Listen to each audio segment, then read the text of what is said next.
नमस्ते बच्चों, स्वागत है आपका ऑनलाइन क्लासेस में और मैं हूं जितेंद्र कुमार। मात्रकों की प्रणाली बनाने से पहले हम ये देख रहे हैं कि मात्रकों को पहले हम चूज कैसे करते हैं, लिखते कैसे हैं, बनाते कैसे हैं। जो भी मात्रक हम बना रहे हैं वह मात्रक कैसा होना चाहिए। तो सबसे पहले देखिए, मात्रक अस्पष्ट होना चाहिए। यानी जो भी मात्रक हम बना रहे हैं किसी भी राशि के लिए, भौतिक राशि के लिए, तो वो स्पष्ट होना चाहिए। जैसे अगर लंबाई है तो लंबाई के लिए जो हम मात्रक ले रहे हैं वो सेंटीमीटर हो सकता है, मीटर हो सकता है, किलोमीटर हो सकता है, डेसीमीटर हो सकता है, अन्य और जो भी है स्पष्ट होना चाहिए। नेक्स्ट, सुगम होना चाहिए। सुगम यानी हर जगह जो है वह यूज करने लायक हो, सुगम हो, आसान हो। सुविधाजनक हो। सुविधाजनक से मतलब ये है कि अगर हम यूज कर रहे हैं तो वह जो मात्रक हो वो छोटे से छोटे और बड़े से बड़े के लिए भी यूज करने योग्य हो। जैसे मान लीजिए कि अगर हम किलोमीटर में मेजर कर रहे हैं तो ये बड़ी लंबाई है, और अगर हम मीटर में यूज कर रहे हैं तो ये छोटी लंबाई है। तो अगर हम किलोमीटर को मेजर कर रहे हैं तो मीटर में भी यूज कर सकते हैं और किलोमीटर में भी मेजर कर सकते हैं। इन बहुत बड़ी लंबाई है तो उसको नापने के लिए अगर हम ये कहें कि हम मिलीमीटर का यूज करें तो वह सुविधाजनक नहीं होगा। तो जो भी मात्रक हम बना रहे हैं वो क्या हो, सुविधाजनक भी हो। समय के सापेक्ष स्थिर हो। समय के सापेक्ष स्थिर का मतलब ये है कि ऐसा ना हो कि आज जो है कुछ और है और कल के लिए वो मात्रक बदल जाए, कल के लिए वो क्या कुछ और बन जाए। जैसे कि अगर हम आज कह रहे हैं कि 1 मीटर इतना लंबा है तो कल ये ना कहें कि 1 मीटर इतना ही होगा, या आज अगर मान लीजिए इस समय इतना है तो अगले घंटे में इतना बड़ा ना हो जाए कि इतना ये 1 मीटर है। उस समय के सापेक्ष क्या हो, स्थिर होना चाहिए और आसानी से अनुकरण योग्य होना चाहिए। उसे आसानी से जो है यूज में आना चाहिए, सबको जो है वो अनुकरण करने योग्य होना चाहिए। तो ये जो है मानक बनाने के लिए या मात्रक बनाने के लिए ये कम से कम इतने कंडीशन उसको फॉलो करने चाहिए। अब हम आते हैं कि ये जो प्रणाली हम बनाएंगे मात्रकों के लिए, जिससे कि सभी मात्रक जो है एक साथ लिखे जा सकें, जिससे कि उसके आंकिक मान में अलग अलग ना दिखे, आंकिक मान जो है सबके लिए एक ही दिखे। तो किसको हम किसके साथ प्रयोग कर सकते हैं, इसके लिए हम प्रणाली बनाए। अब ये प्रणाली जैसे मान लीजिए लंबाई है, लंबाई, द्रव्यमान, समय, हम तीन को लेके चल रहे हैं। लंबाई, द्रव्यमान और समय, ये तीन भौतिक राशियां हैं। अगर तीनों के हम मात्रक लिखें तो ये मात्रक हमने अभी बताया था कि लंबाई का हो सकता है सेंटीमीटर लिखें, हो सकता है मीटर लिखें, हो सकता है किलोमीटर लिखें, ये सब हो सकते हैं। द्रव्यमान को हो सकता है ग्राम में लिखा जाए, किलोग्राम में लिखा जाए, समय को सेकेंड में हो सकता है, घंटा में हो सकता है, मिनट में हो सकता है, ये लिखा जा सकता है। लेकिन अगर हम एक सिस्टम बनाएंगे जिससे कि सबके मान एक ही मिलें, यानी कि कोई भी व्यक्ति अगर उसको प्रयोग में ला रहा है तो एक साथ कौन कौन से मात्रक जो है लिख सकता है किस किस राशियों को, उसको देखने के लिए हम क्या करें, सबसे पहले जो पद्धति आई, सबसे जो पहले प्रणाली आई उसको कहा गया CGS प्रणाली, CGS पद्धति प्रणाली। सेंटीमीटर, ग्राम, सेकंड प्रणाली, यानी ऐसी प्रणाली जिसमें लंबाई को सेंटीमीटर, द्रव्यमान को ग्राम तथा समय को सेकेंड में लिखा जाएगा, उसे हम CGS प्रणाली कहते हैं। यानी जब भी हम इन तीनों राशियों के मात्रकों को लिखेंगे तो एक तरीका ये होगा कि हम सेंटीमीटर, ग्राम और सेकंड में ही लिखेंगे। दूसरा ये हो सकता है, जो प्रणाली बनी उसको कहा गया MKS पद्धति या प्रणाली। इसमें लंबाई को मीटर में,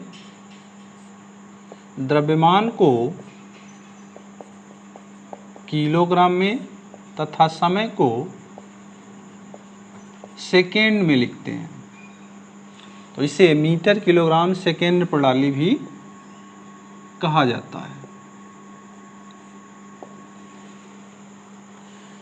थर्ड जो प्रणाली है वो है FPS पद्धति या प्रणाली। FPS प्रणाली, इसमें लंबाई को फुट,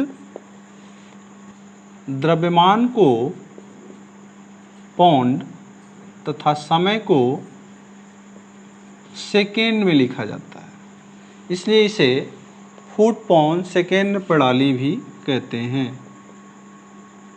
फुट पाउंड सेकेंड प्रणाली।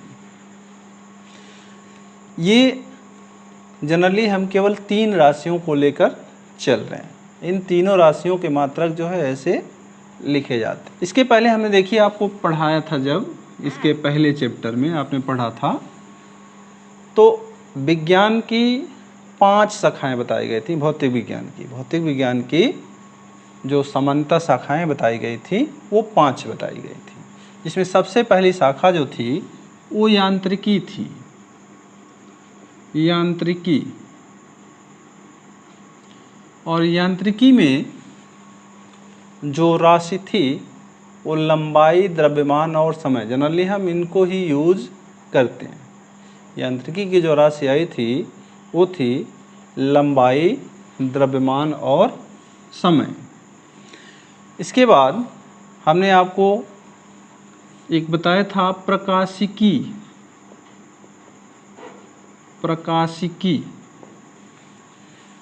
इसमें भी एक राशि मिलती है आपको, ज्योति तीव्रता। यांत्रिकी में कौन सी थी? लंबाई, द्रव्यमान और समय। इसमें एक राशि है ज्योति तीव्रता। ऐसे ही उष्मागतिकी भी एक शाखा थी, उष्मागतिकी। इसमें ताप एक राशि आती है, ताप। एक और हमने शाखा बताया था इलेक्ट्रोडायनामिक्स, विद्युत गतिकी। इसमें विद्युत धारा आता है, विद्युत धारा। यहाँ पे देखिए हमने जो राशि देखा, 1, 2, 3, 4, 5 और 6 राशियाँ दिख रही हैं। यांत्रिकी में 3, प्रकाशिकी में 1, उष्मागतिकी में 1, विद्युत गतिकी में 1। इसके अलावा अगर हम केमिस्ट्री की बात करें, रसायन विज्ञान की बात करें, रसायन विज्ञान की, तो इसमें आता है पदार्थ की मात्रा। पदार्थ की मात्रा। ये कुल 7 राशियां दिख रही हैं। ये कुल यहाँ पे 7 भौतिक राशियां दिख रही हैं। अगर हम इन राशियों को देखें तो ये कोई भी राशि एक दूसरे में बदली नहीं जा सकती है। लंबाई को ना तो द्रव्यमान में बदल सकते हैं, ना द्रव्यमान को लंबाई में, ना द्रव्यमान को ज्योति तीव्रता में, ना ज्योति तीव्रता को द्रव्यमान में। ये सभी 7 की 7 राशियां इंडिपेंडेंट हैं, एक दूसरे से एकदम स्वतंत्र हैं, पूर्णतः स्वतंत्र हैं, एक दूसरे में कभी भी बदली नहीं जा सकती हैं। ऐसा नहीं है कि इसके द्वारा ये बना दें और इसके द्वारा ये बना दें। ये राशियां पूर्णतः क्या हैं? स्वतंत्र हैं। और इन भौतिक राशियों को कहा जाता है मूल राशियां। मूल राशियाँ, यानी ये जो भौतिक राशियाँ जो पूर्णतः एक दूसरे से स्वतंत्र हैं, इन्हें हम मूल राशियाँ कहते हैं। और जब मूल राशियाँ हैं, भौतिक राशियाँ हैं, तो इनको मापने के लिए कुछ मात्रक भी बनाया गया होगा। तो इन राशियों के जो मात्रक बनाए गए हैं, उन मात्रकों को कहा जाता है मूल मात्रक। अब अगर मूल राशियों के मात्रक हैं और जिन्हें हम मूल मात्रक कह रहे हैं, तो वो भी इसी के प्रॉपर्टी को फॉलो करेंगे। मीन्स कि जब ये आपस में नहीं बदले जा सकते हैं, तो इनके जो मूल मात्रक होंगे उनको भी आपस में नहीं बदला जा सकता है। यानी मूल राशियों के मात्रकों को मूल मात्रक कहते हैं और मूल मात्रक भी आपस में बदले नहीं जा सकते हैं। जैसे अगर लंबाई का मात्रक है तो उसको हम ज्योति तीव्रता के मात्रक में नहीं बदल सकते।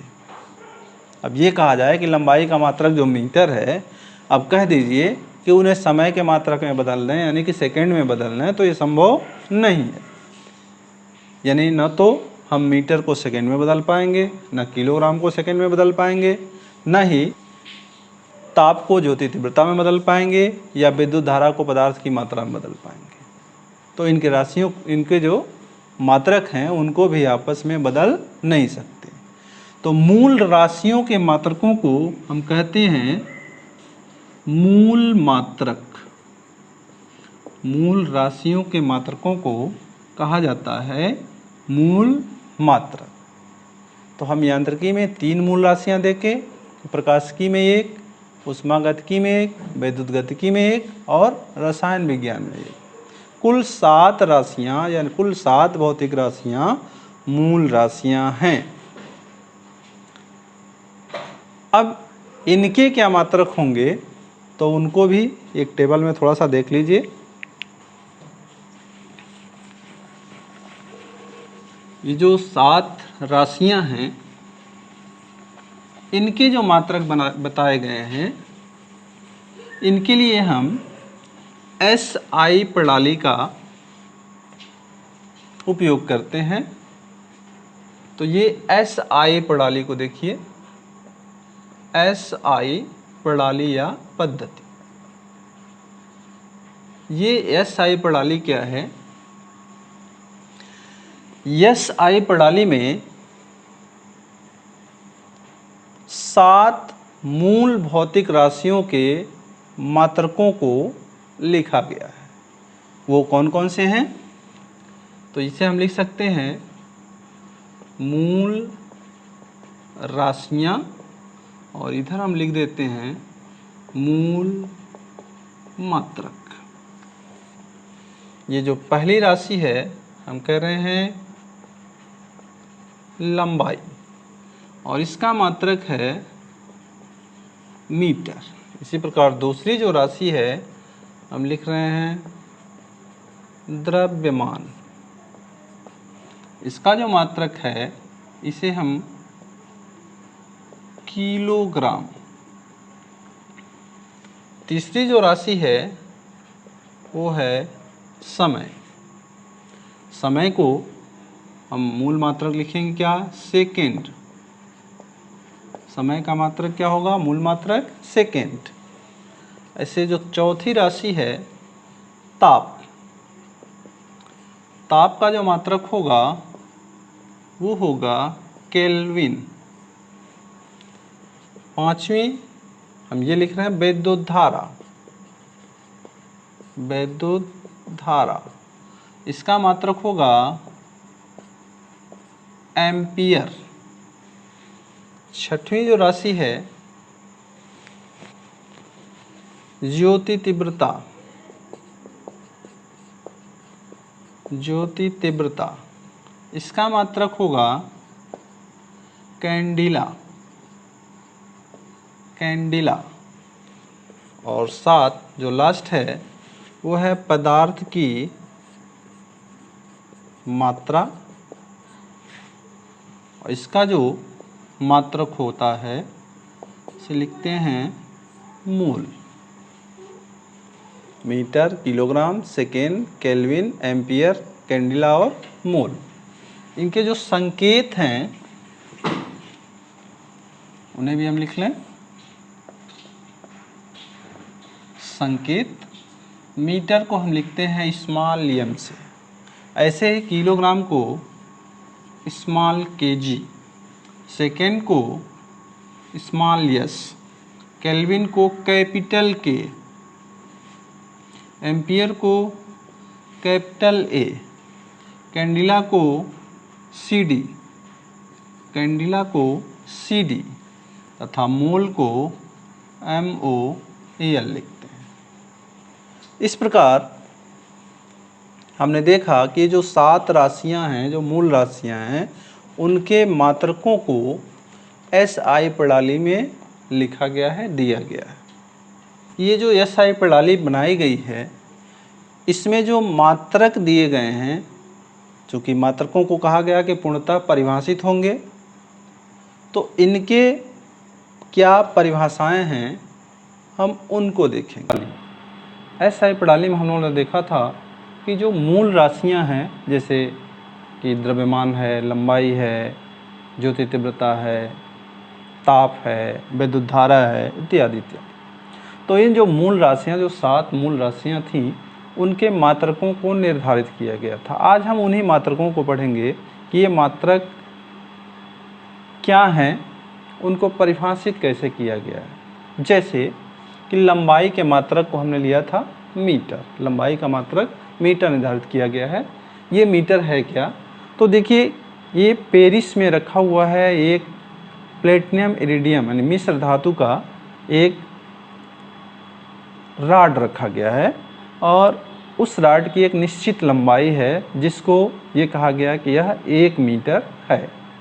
अब प्लेटिनम इरिडियम के मिश्र धातु की जो वो लंबाई है, चूँकि ये एक फिक्स टेम्परेचर पर रखी गई है, कोई भी धातु है अगर टेम्परेचर हम बढ़ाते हैं अथवा घटाते हैं तो उसकी लंबाई बढ़ सकती है, घट सकती है।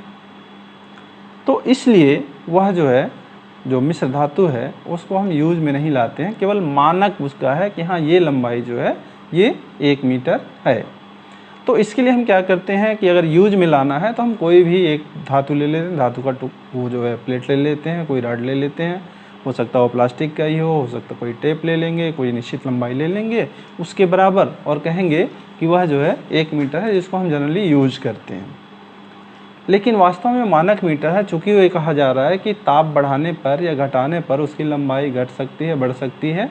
तो इसलिए उससे बचने के लिए ये कहा गया कि वास्तव में वो मीटर कितना रखा जाएगा, तो हम जो है परमाणु स्केल पे चलते हैं और इसमें लेते हैं हम क्रिप्टॉन 86, जो कि एक कैसी धातु है, रेडियो एक्टिव पदार्थ है।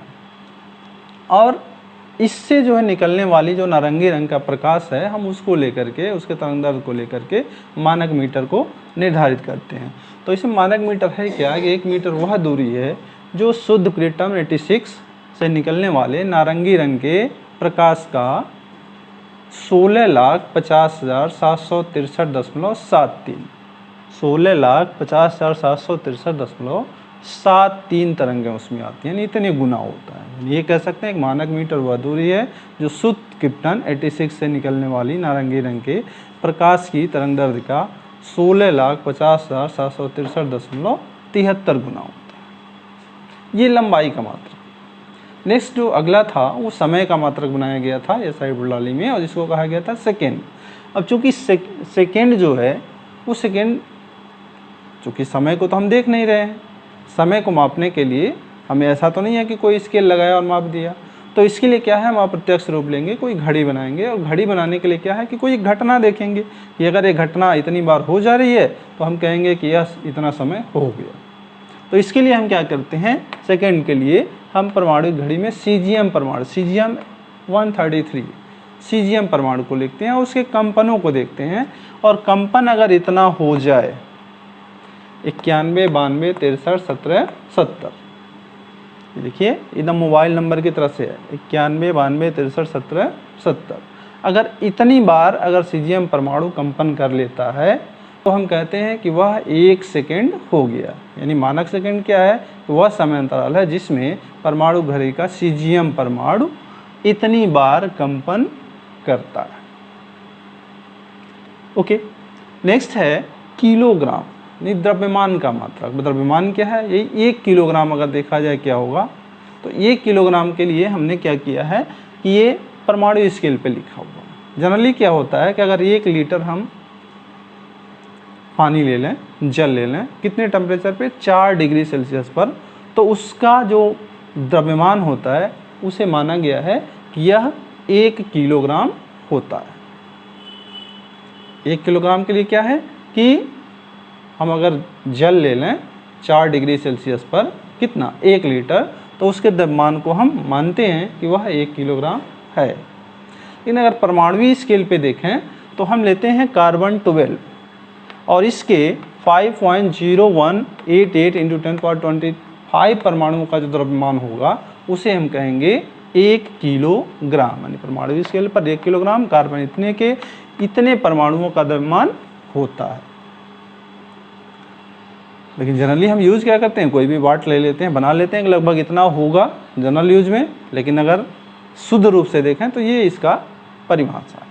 नेक्स्ट आता है एम्पियर। ये विद्युत धारा का मात्रक है। और विद्युत धारा को मापने के लिए हम क्या कि एक एमीटर लेते हैं, लेकिन एम्पियर क्या है? जो 1 एम्पियर क्या होगा उसको देखिए कि अगर हम अनंत लंबाई के 2 समांतर धारावाही चालक ले लें निर्वात में, और जिन्हें हम परस्पर 1 मीटर दूरी पर रखें और उसमें समान तीव्रता की अगर विद्युत धाराएं प्रवाहित करें, तो प्रवाहित करने पर उनके बीच एक बल कार्य करेगा, और उस बल का मान यदि 2 × 10⁻7 न्यूटन का हो तो हम कहेंगे कि उस प्रत्येक धारावाही चालक में 1 एम्पियर की धारा बह रही है। यानी ये कह सकते हैं कि अगर 1 एम्पियर की धारा बह रही है तो वह इतना बल उत्पन्न करेगी, जबकि हम उस दोनों तारों को निर्वात में रखें और अनंत लंबाई के हों, उसके प्रति मीटर लंबाई पर ये बल उत्पन्न हो।